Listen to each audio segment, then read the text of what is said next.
I recognise there's been no time for these big assessments on how people feel about the budget to have been done.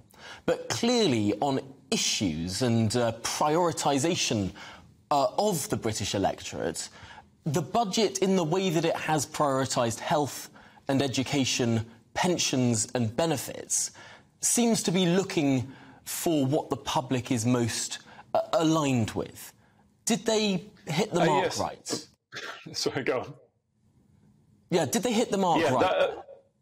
Yes, to an extent that is that's true. But the most important issue when you ask people what's the most important issue either facing the country or facing themselves is the cost of living, and a lot of this is about dealing with the cost of living crisis, whether it's paying back money that's going to be used for the energy price cap, or similar things, or indeed ultimately paying the money back for furlough during the COVID pandemic.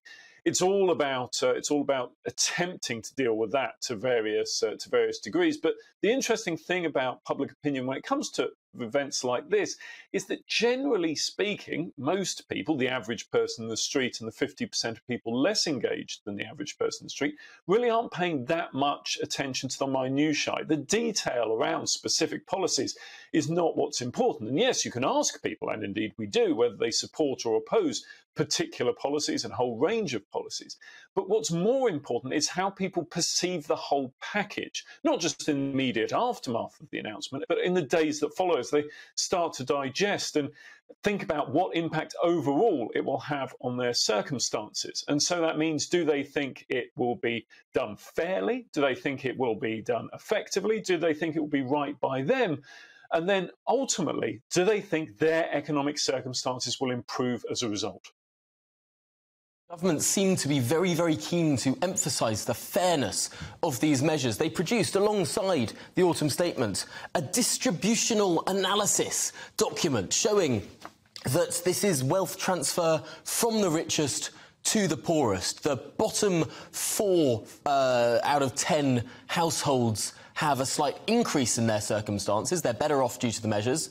But the top 55% of households, so a majority of people in this country, are worse off as a result of these measures. It seems in that way, in that focus towards redistribution, and in many of the measures, the windfall taxes, the raising of the, or rather the lowering of the threshold of the top rate of tax, making more people pay that top rate of tax. It's a very Labour budget, to some extent, in that way. The Tory party driving its tanks onto the lawn of the Labour Party. Is there much difference now between the opposition and the government?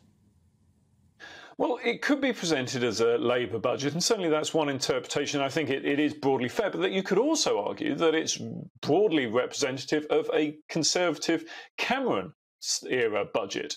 During the first period of austerity in 2010 onwards, when George Osborne was Prime Minister, when George Osborne was Chancellor, we heard repeatedly about the idea of those with the broadest shoulders bearing the most weight.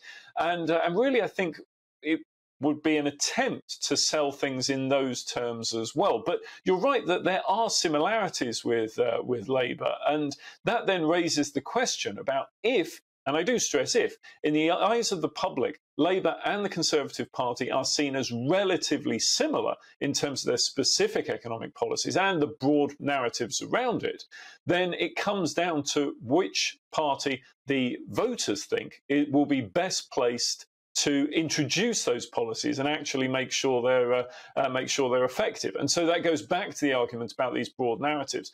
And I imagine that in the wake of what we saw with Liz Truss, the government still has some way to go in terms of regaining that reputation for economic competence. Certainly at Delta poll, in our most recent polls, we see the Conservatives are still 10 points behind on who would be the best party to deal with the economy when you give the choice of just the two main parties. Now, that's a significant improvement on the 20-point lead that Labour had previously, but it's still a long way behind. And it's worth remembering that a party has never come from behind on economic policy and leadership to win the most seats at a general election. And as things stand at the moment, admittedly with 2 years potentially until a general election, that's the situation the Conservatives are in.